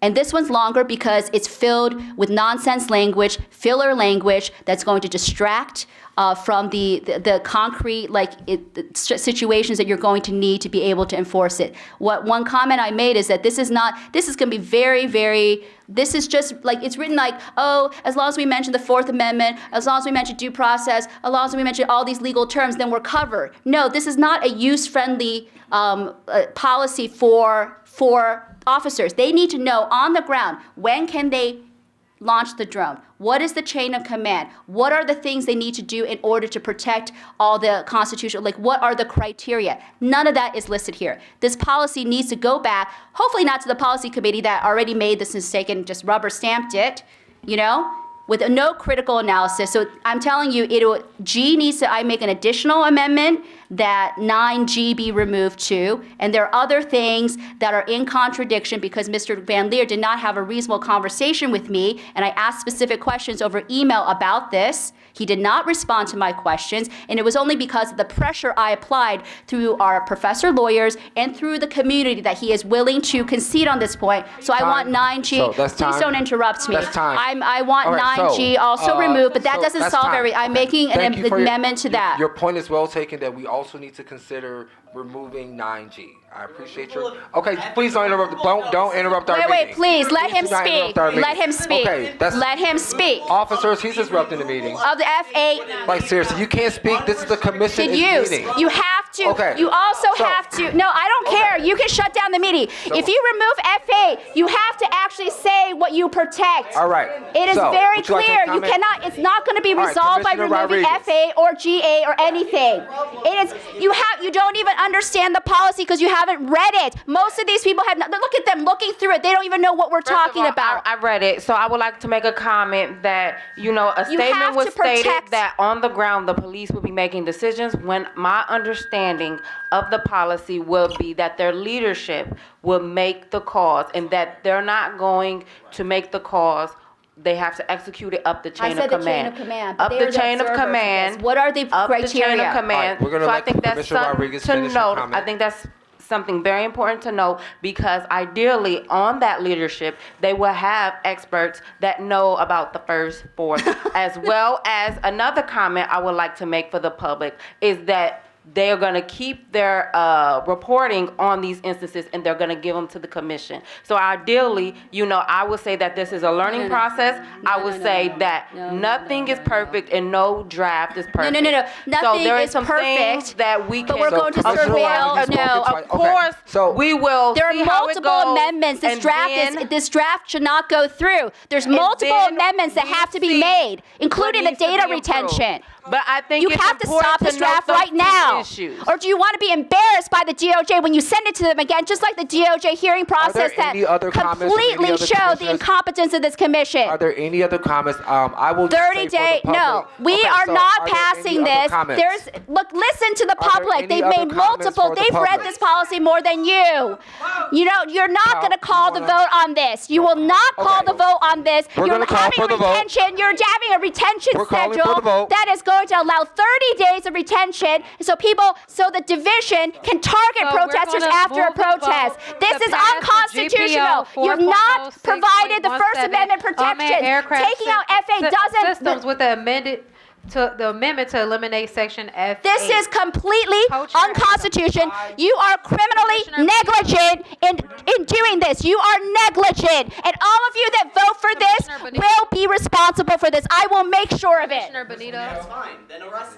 No, I'm serious. There's going to be protests in January because of the inauguration. You are endangering people right now. You are endangering Are we in people the with middle this of the vote? policy. Commissioner Why do you have to? Why do you have to? Commissioner- Why do you have Commissioner to pass this now? Benito. Why do you have Commissioner to pass this now? Benito. Work on it. And look at that. He Commissioner yielded. Chura? He yielded because of community pressure. Commissioner You have not vetted Donaldson. this with Aye. the community at all. Commissioner Early? Aye. Commissioner Kennedy? Abstain. Commissioner Reed? Oh, she's abstaining because she knows how bad it is. Commissioner Rodriguez? Aye. Commissioner Van Leer? Did you call me? Commissioner Wong? We need Commissioner a Reed? lawyer in here because there's no Commissioner lawyers. Zayed. Are there To the any chair. lawyers in here? Commissioner No. Reed. Stop this right now. Stop Motion it. passes. You didn't even call my vote. You didn't even call my vote. I want to be on record. I said your I name, will but you were have a yelling. no vote on record, and I will have 9 more no votes from the community that What just is your showed up. vote? What is your vote?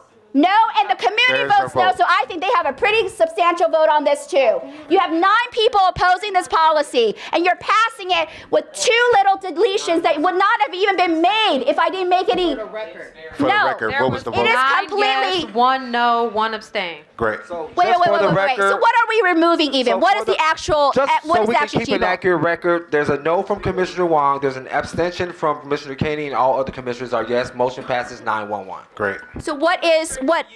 Unrestricted use of drones. You actually made the what I would policy like to worse. say- You what I- made the policy worse now by removing F8 without putting it in the provisions. You are completely responsible for this. Okay, so Oh what I my wanna say God, to I the public can't is even what we believe it. actually just voted to do. No. Okay, let me- You've actually to made the send this policy draft to worse. the Department of Justice. Oh, because they're for going to review. fix you. They're That's going what to we just fix voted all for. your mistakes because you don't actually want responsibility for what the Surveillance of individuals or groups within large gatherings for crowd control. So it is not. They're not allowed to. What people are yelling. Oh at my is God! It's already been used by the. It's already To been the used chairs. in Massachusetts. Okay, so we're gonna move on to the next item surveil of business. No, The next item no. of business is going to be. Okay, Kyle. I promise to go to everyone, every church, and tell them that all the people in oppressed communities, especially black communities, you were responsible for surveillance. That's a threat. Policy. That is a threat. I can go to Commissioner a Van Leer. church. I can't go to his church. You shouldn't even be. He shouldn't even be held responsible to his own parishioners. Pass the corrective action guidance, and I will, once we have a second and move forward, I will explain the process. So I make a motion. Second.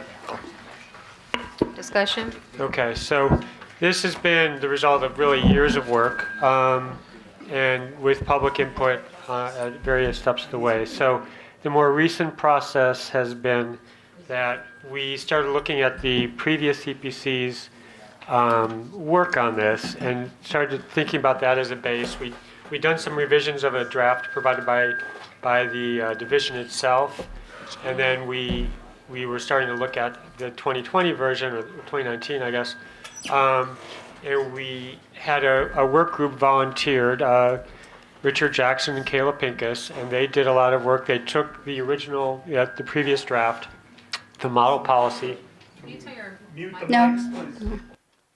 And they incorporated into that comments that we'd already made and revisions and suggestions we'd made from the commission, as well as looking at what the division's draft had, because the division did in fact take some aspects of the 2020, the previous CPC's policy, and also updated it from its own perspective. So that was the starting point. That small work group had a conversation with us and then presented a draft to us, which we then looked through, and we had multiple discussions with the division's policy unit to look through it, and then we shared that back with the work group, and it was an iterative process over a long period of time, and I then, I shared it with, if that's okay if I call you out, I shared it with Commissioner Chura over the weekend. I did not send it out as soon as I'd planned because of just wanting to give him a chance to do that, and now I'm remembering that I feel like there might have been an amendment, and things have been a little bit crazy the past few days, so Commissioner Chura, I would call on you. We had that discussion, you raised one issue, and now I have to look at my draft. Do you remember what it was? It was about, the. Yeah, the FOP, right. The FOP, yeah. Did we end up, right, The commander. right. And I'm sorry, I think the events of the past few days with with reporters showing up my work and such. Right, yeah, thanks. What page are we on? Section 10 of the framework. Section 10? Yeah, I think is in the, Mayor. Go ahead, sure. So this was about your concern about command staff being part of the Fairness Committee? Bargaining unit members. I thought we didn't make that change. Yeah, so there was concerns about concern about making sure that change was made, making sure that bargaining board members, so that they might not be on the full board of the FOP or CPPA, but they might be on the. This was under board Fairness and bargaining. Consistency Committee. Yeah. Right. So what we said in that section, it's on page 11. Thank you for refreshing my memory. 3 division members appointed by the chief of police. The chief must. This is for a group that will look in a double-blind setting at the division, at the discipline that's being meted out. So, first, the chief solicits 1 Cleveland police representative from each of the following non-bargaining associations: the Black Shield, the Hispanic Police Officer Association, and the Greater Cleveland Emerald Society. They have to be. If one or more of these associations declines committee membership, the chief will replace that appointment with an officer who is currently on assigned to basic patrol, holding position of patrol officer 1. And this was the addition from you, Commissioner Chura. No members of the division who serve as bargaining board members may represent the division on the Fairness and Consistency Committee. So that's the change that we made based on your comments. And we'd also the original draft of this had as planned members the Public Safety Inspector General and potentially others, like somebody from the CPC, the CPRB, and Human Resources from the city. And it was clear that a GPO can't really govern other entities, other agencies, so we removed that into an optional situation. So that's the, some updates there. But that Fairness and Consistency Committee is a big change from the previous draft, or the draft from the division. There was a lot of conversation around that, and they pushed back, but we felt it was important. The division pushed back. We felt it was important to continue to keep that part in there. So I don't know, Commissioner Chura, hopefully I'm representing your perspective well enough. And I apologize for my momentary lack of clarity on what I was on this piece of it.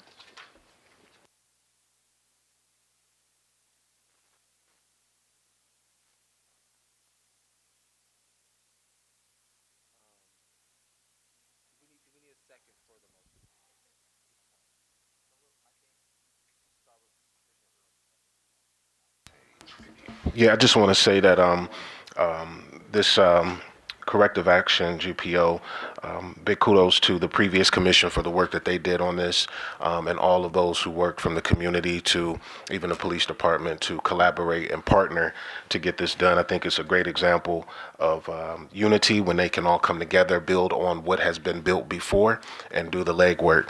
This piece of legislation, or GPO rather, I should say, is very important as we close out the year. So I encourage all of us, as I am myself, to vote yes on this particular policy. Thank you.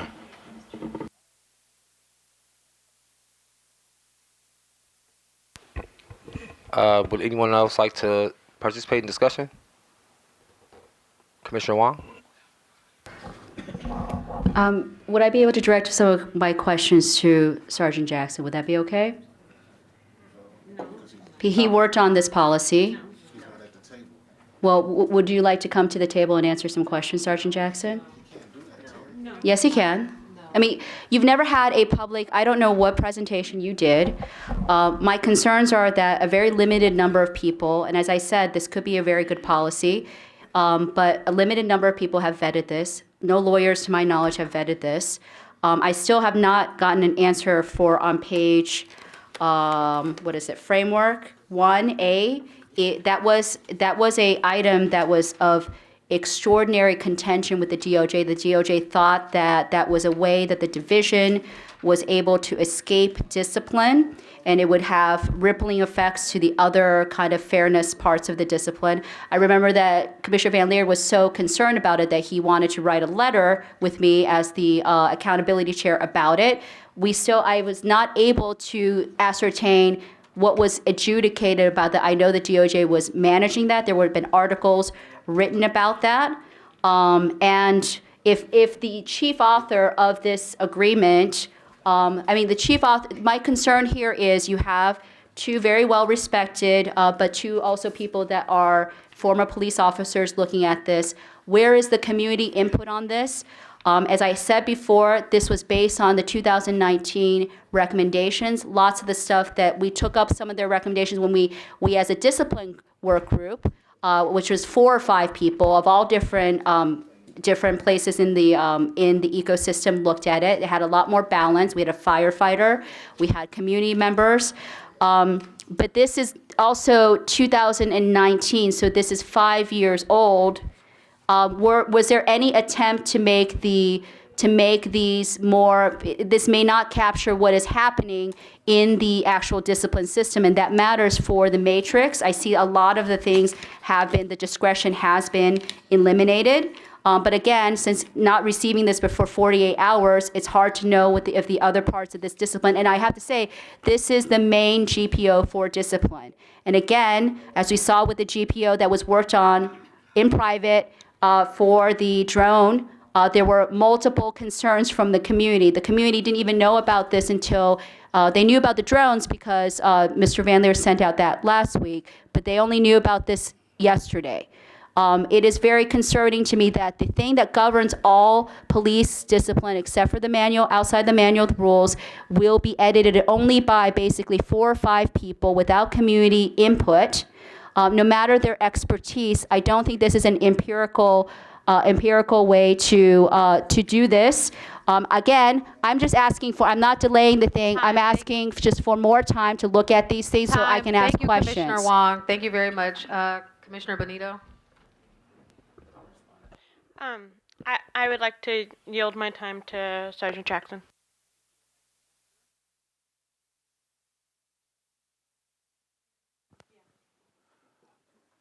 Yes, thank you for the time. And to the chairs, I'll address any direct questions that you have about the policy and only the policy. Nothing about personal issues or anything like that. That both of you have a major conflict of interest with the mayor, and that should be mentioned. But could you answer my question about the framework? Do you see that, Richard? About that. Page 5 and the framework. So I know, but Well, he didn't. Page 5 framework, yes. Question. Section 1A. Are you aware of the circumstances of 1A? This was part of a DOJ kind of conflict with the city. This was part of a collective bargaining agreement that was changed, and the DOJ alerted all parties that this could be a way to diminish and dismiss discipline. Mm-hmm. What is your knowledge of how that was? Because my understanding is that the court dealt with it. What was the formal ruling on it? Did they come to a resolution?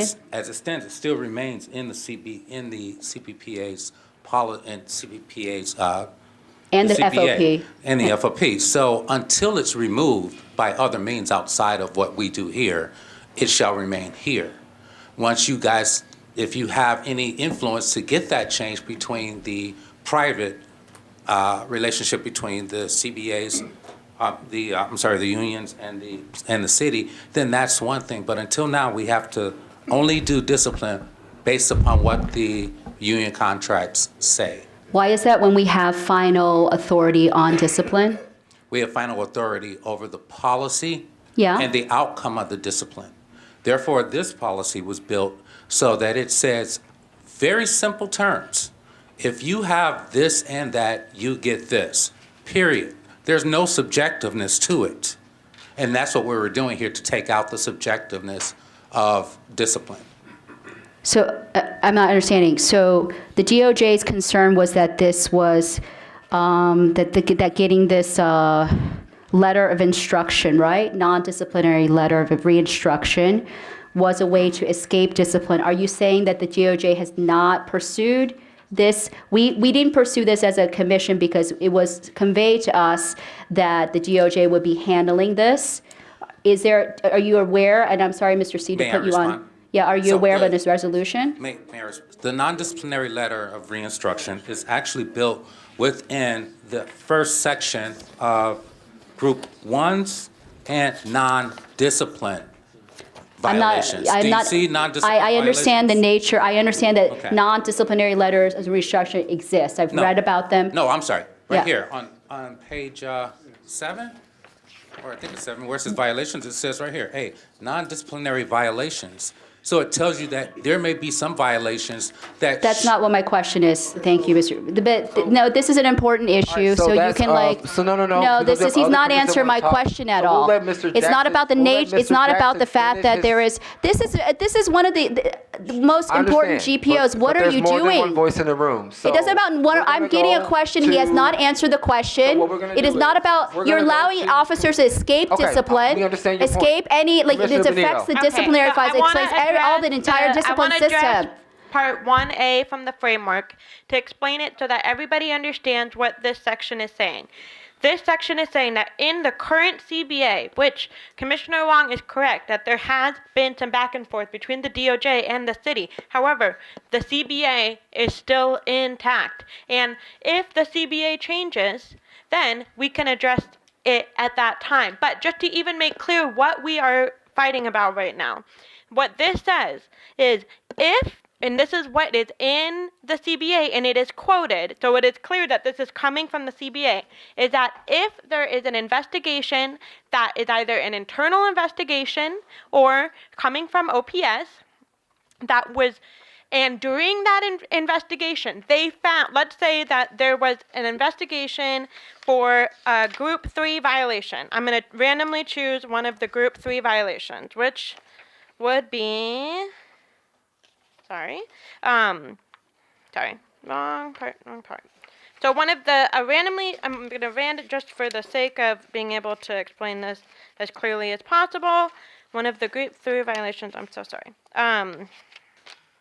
One of the Group 3 violations, discrimination and bias policing. So let's say an internal investigation on discrimination and bias policing is happening, or it happened through OPS. If in the course and Violation only. no, let me finish. If during that investigation an additional violation is found, that is a Group 1 violation. So, for example, tardiness. It was found that while the officer was being investigated for discriminatory behavior, that then they were found to be tardy or late. Then, in that case, then the Group 1 violation would result in a letter of reinstruction, while the discipline would move forward as all of this lays out. So it is not saying that any Group 1 violation becomes a letter of reinstruction. That's not what it's saying. What it's saying is, I am explaining that to the group. And so I am less concerned right now. This is in the CBA. We have a lot of questions about if Final authority. Final authority. we have final authority, and when You're outside of the CBA agreement. You're outside of arbitration if you choose to be. You're just conceding all of these I am not points. conceding anything. Okay, thank you. What I am saying is we are talking about a group of minor, Carrying water for the this is a establishment. group of more minor violations. We have 4 groups, and you have a non-disciplined group, and then you have a Group 1, which is the most minor group. It is saying that if that happens, then, and that's found during another investigation of another issue, that then they're going to do a letter of reinstruction. I think in the grand scheme of this is a very minor issue, and Highlighted. It's a minor issue. My God. Let me read. And you can just cut me off. But look, this is as negotiated by the city of Commissioner Cleveland Wong, and the two police Commissioner Wong, unions. one moment. You police haven't been unions. acknowledged. You have not been acknowledged. I don't to care speak. because you guys You are have not been affecting the acknowledged to discipline speak, system. Commissioner Wong. As To the chair, negotiated by can the you city of sit down? Cleveland and the two police unions, the proposed amendment would Jason change Goodrich. the union CBAs by allowing only a non-disciplinary chair. instruction for Group 1 violations identified Through during the an chairs. investigation by the Office of Professional Thank you for Standards giving that me was the not floor. subject of the original citizen complainer investigation, as long as the accused member does not have current discipline of the similar nature. Through the That is chairs, actually I what's think happening. everyone can That has read. not been We have copies adjudicated. here. Here's the situation. I've been working on this with the previous commission and this commission for going on 5 years. 5 years. It's a long time. This is the most significant overhaul. You are being carefully distracted from what's in front of you right now. We do not have authority over the collective bargaining agreement. This language is cited from something that is outside of our control. It's irrelevant to the issue of this policy. This is not your policy. Commissioner Wong, through the chairs, is correct that you have final authority, right? But this is how the division has to follow, and the division does have to follow the CBA, whether we like it or not. If we don't like the CBA, there are other avenues for the public to change the collective bargaining agreement, including petitioning council to do so and not approving that. They don't have the authority at this table to change the CBA. Now, if this passes tonight, it has to go to the Department of Justice. The Department of Justice will address this. They already have addressed it in the court, and this is an open issue between them, the division, and the CPPA and the FOP. This is not our fight. We have weighed in on it. We agree with the DOJ stance, but taking it out of the policy is irrelevant to the work that's being discussed here. The more significant things in this policy, for the first time, there are things that the community has screamed for, and that is presumption of termination, a Group 4, which is a newly created group where if you are charged with a Group 4 offense, the presumption is if you're found guilty, there's only one outcome. So no longer can a long suspension substitute for a termination. Huge. The commission started that, right? So that is things that are in here that are being carefully pulled from to argue about something that they have no control over right now, in my opinion. This is something that officers years ago came to us, and the misinformation that there wasn't community input. We had a wonderful group of experts, labor law attorneys, HR people, representatives from all of the police associations and unions almost at the table to craft what the core of this policy is. It's been a long time coming. But when we first presented it, it was a recommendation. For the first time, the citizens have the power to say this will be. And it's not just for the communities, for the officers too. The officers were involved in overhauling this because they have come to us for years and said the discipline system is not fair and consistent, right? It's arbitrary, they get targeted, there is just no, one person does the same thing, and the outcome is different for two different officers who are being charged with the same thing. This corrects all of that. It's the most significant piece of work in the past 5 years, in my opinion, and you are being carefully distracted from what's in front of you with something that is not related to this specific issue on the table today. And the DOJ will handle that fight, and you can happily back them up. That issue shouldn't be here at the table in this moment. Thank you. And on that note, we're going to move forward with the vote. Co-Chair Adams. Aye. You Commissioner can't. Benito. It sounds really good.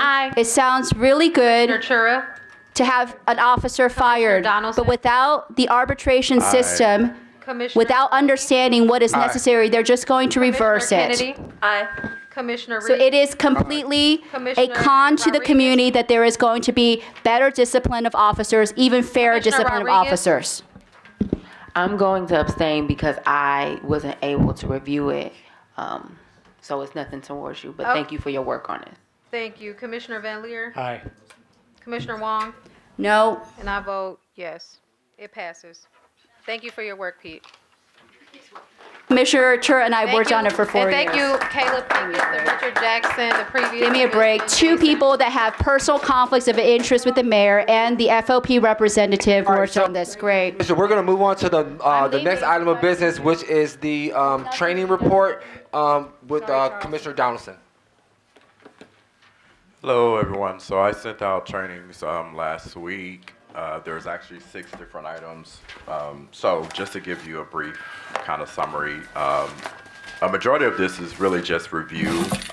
There are certain guidelines that have to be followed by the police officers as they're going through training. So, for example, Ohio Peace Officer Training Academy, they oversee the guidelines that we are here that are going to be put forth. So, pistol requalification, shotgun requalification, taser requalification, we cannot change those things. There's nothing we can do. We're really just reviewing these because they fall under Ohio Peace Officer Training Academy. Operating a vehicle impaired, this curriculum was created by the Accident Investigations Unit, and it does include National Highway Safety, Traffic Safety Administration manuals, curriculum as well. So again, that's based on NHTSA guidance, can't be changed either. ABLE refresher, which is active bystandership for law enforcement, that is actually a training that was provided by Georgetown.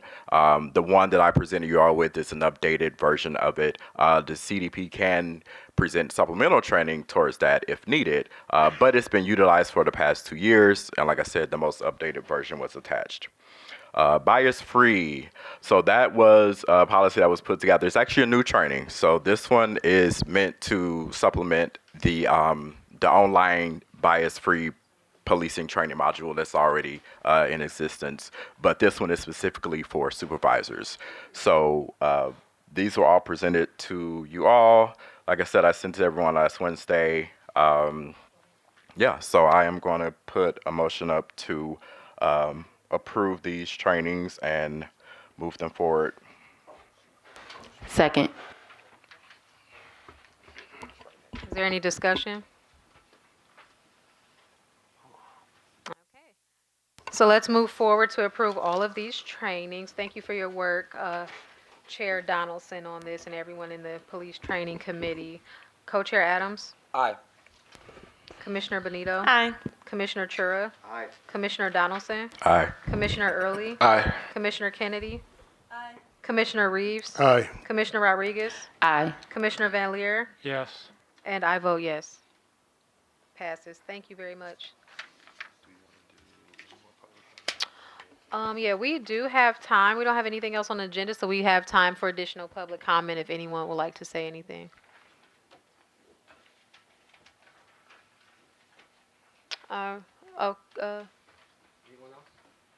Yep.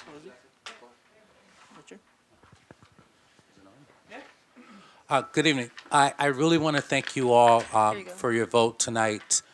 I don't know that everyone understands how important this document is, but there are 3 pillars to police reform, and this is only part of one of the pillars, but it is a foundational piece of that pillar, and it's something that in my 35 years on police department and law enforcement, I found that officers across the spectrum, especially in the Cleveland Division of Police, have been begging for something like this, to know exactly what will happen if they do this or that, and know that the person next to them will get the exact same thing. So I can't tell you how important tonight was. Thank you. Thank you so much. No, thank you for your work.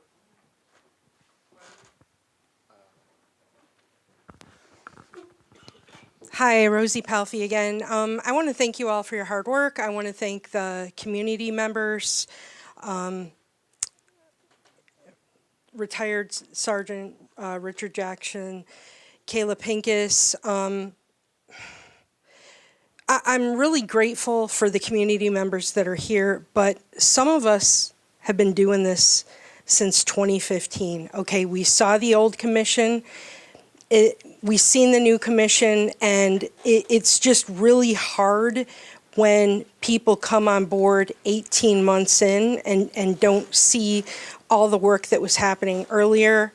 I want to commend Commissioners Benito and Van Leer for their hard work. Earlier this week, Policy Matters, under Commissioner Van Leer's leadership, held a meeting with Albuquerque and Durham, North Carolina about their care response programs. So he is doing some really critical work. So is Commissioner Benito as the Mental Health Response Advisory Committee liaison. And, you know, with all due respect to Mr. Charles C. and his colleagues, it is a travesty that the monitoring team, first of all, I have to say this, Mr. C has not gotten a raise in 8 years, and that is a travesty. But the thing is, he is one member of a team, and I can't understand why the monitoring team. I know that they have limited ability, but this needs to be in the next monitoring team report. The fact that the city has allowed this horrible situation to continue. All of you have been abused, and it's just not right. So thank you all for your commitment. Thank you. Anyone else?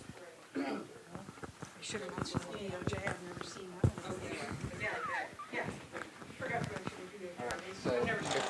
If there are no other additional public comments, I think we have some statements that a couple of commissioners would like to make.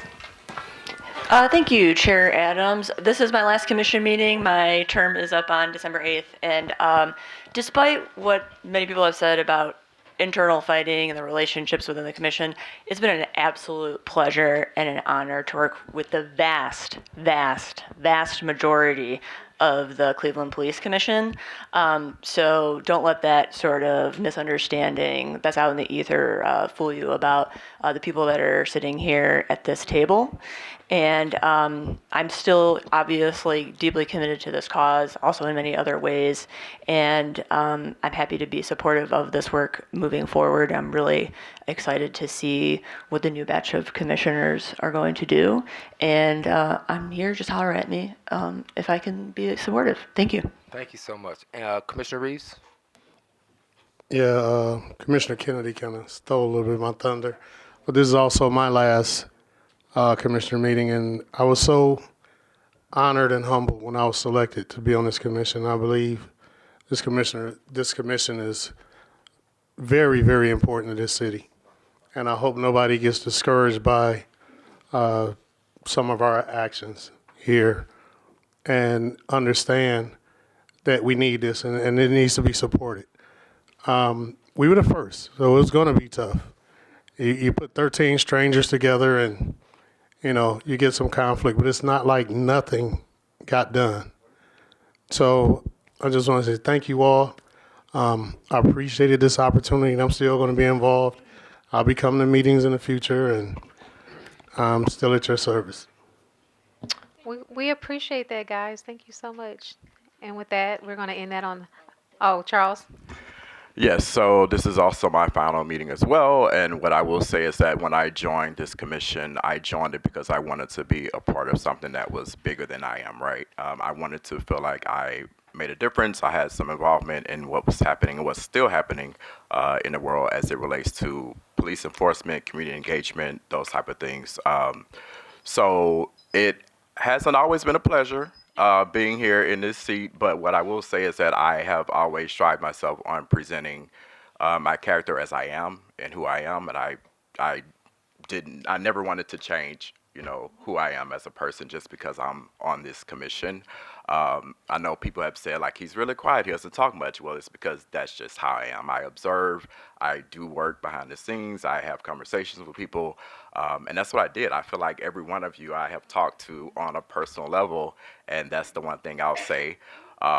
So yeah, for the next commission, advice would be just please stick to the work. Also realize that the political landscape is changing and that commissioners or community oversight commissions, however you want to say it, may not even exist, right?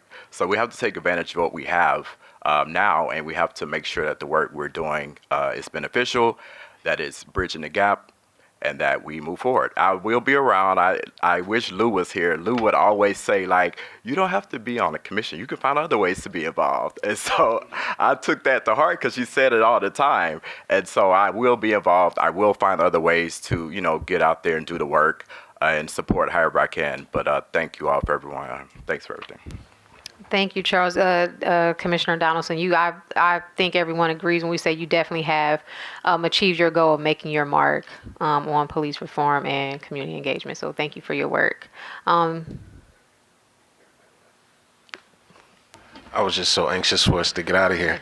But yeah, this is my last meeting as well. It's definitely been a pleasure to serve. This has taught me my lane in terms of the work that I do in the community and my boundaries on what I can and cannot do. But it also has taught me a lot on how to work with all of you all to get things done. I think our new co-chairs have done a great job of trying to manage what has been at the table. You guys have navigated very well. To the community members that keep on coming, keep fighting, I think tonight is a testament of hard work and how it eventually gets passed. And I leave the table with what I always say, it's not a moment, it's a movement. The work that we do today is for generations that we may never see.